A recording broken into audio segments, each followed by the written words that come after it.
L'amour entre une princesse et le gardien de vaches. L'amour est comme le tam-tam, on ne le voit pas, mais il fait danser le cœur. Il était une fois, dans les hautes collines de Muramvia, là où les nuages caressent les sommets et où les tambours sacrés parlent aux ancêtres, un grand roi nommé Untare Rushatsi. Il régnait sur le royaume avec sagesse, et sa fille unique, Nyamugore, était la perle de son trône, aussi belle que la lune pleine, aussi vive que l'antilope. Chaque matin, la princesse allait puiser de l'eau à la source sacrée de Geranga, non loin d'un pâturage où un jeune garçon gardait les vaches. Il s'appelait Gaongu, fils d'un humble potier et d'une mère herboriste. Il était pauvre, mais son cœur était riche de bonté et son regard avait la clarté des rivières. Par une matinée enveloppée de brume, alors que le soleil peinait à percer les collines verdoyantes de Muramvia, Nyamugore, la fille du roi, s'avança doucement vers la source sacrée de Gyanga, calebasse à la main. Elle portait un pagne finement tissé, orné de perles, et ses pas, légers comme la brise, ne dérangeaient même pas les papillons. Non loin de là, Gaongu, un jeune gardien de vaches, sifflait doucement en surveillant son troupeau. Il chantait pour apaiser ses bêtes, sa voix mêlée au murmure de l'eau. Il chantait pour ses vaches en ces mots. « Oui, mes vieilles vaches, je vous garde sans attendre rien en retour. » Elle s'arrêta, touchée par la simplicité de sa voix. Jour après jour, elle revenait, d'abord par curiosité, puis par attachement, et enfin par amour. Mais l'amour entre une princesse et un gardien de vaches était une rivière que les coutumes ne pouvaient laisser couler. Quand leurs regards se croisèrent pour la première fois, ce fut comme si le vent avait cessé de souffler. Nyamugore, intrigué par la douceur du garçon, s'approcha, feignant de s'intéresser aux vaches. Gaongu, surpris, baissa les yeux par respect, mais son sourire sincère en disait long. Ils échangèrent peu de mots. Elle lui parla du palais, lui du pâturage. Mais dans ce silence partagé, un lien se tissa. Ce n'était ni un jeu, ni un caprice. C'était un élan du cœur, pur et inattendu. Leur monde était éloigné, mais ce jour-là, entre les herbes hautes et les collines ancestrales, deux âmes s'étaient reconnues. Lorsque le roi, Antare Rushatsi, apprit que sa fille unique, Nyamugore, entretenait une relation secrète avec Gaongu, un simple gardien de vaches issu d'une famille modeste, sa colère fut foudroyante, comme un orage éclatant sur les collines de Muramvia. Il frappa le sol de son bâton royal, et les tambours de la cour cessèrent aussitôt de battre. D'un ton sec, il convoqua les anciens, les chefs de clan et les gardiens des traditions.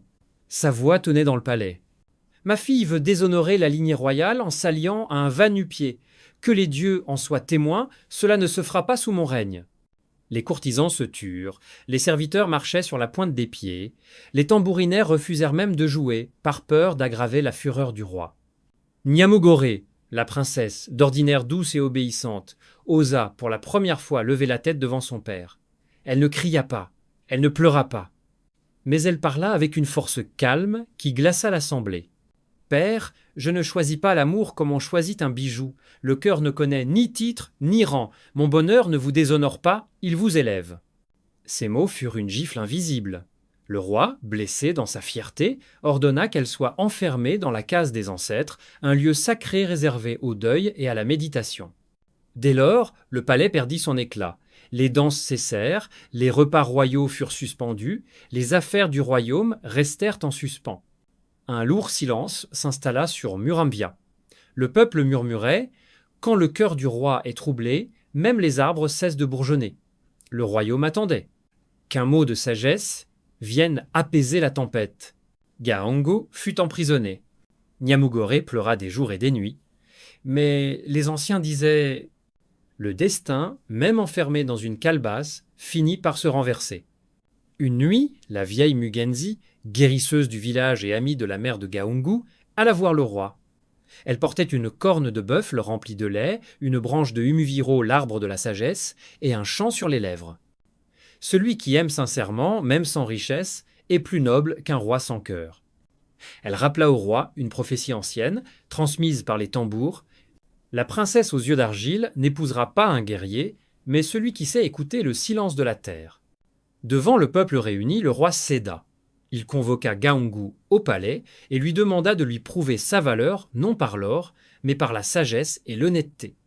Gaungu, en rentrant à la maison, réfléchit beaucoup pour trouver qu'il va offrir au roi en échange de sa fille.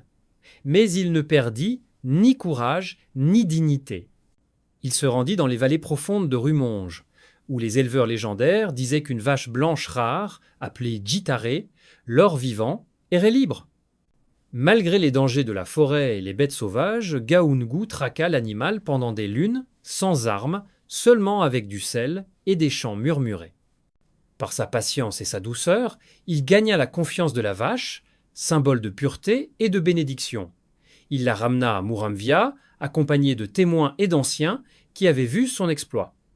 Devant la cour rassemblée, il offrit Jitare au roi, non comme un paiement, mais comme une preuve de respect et de courage.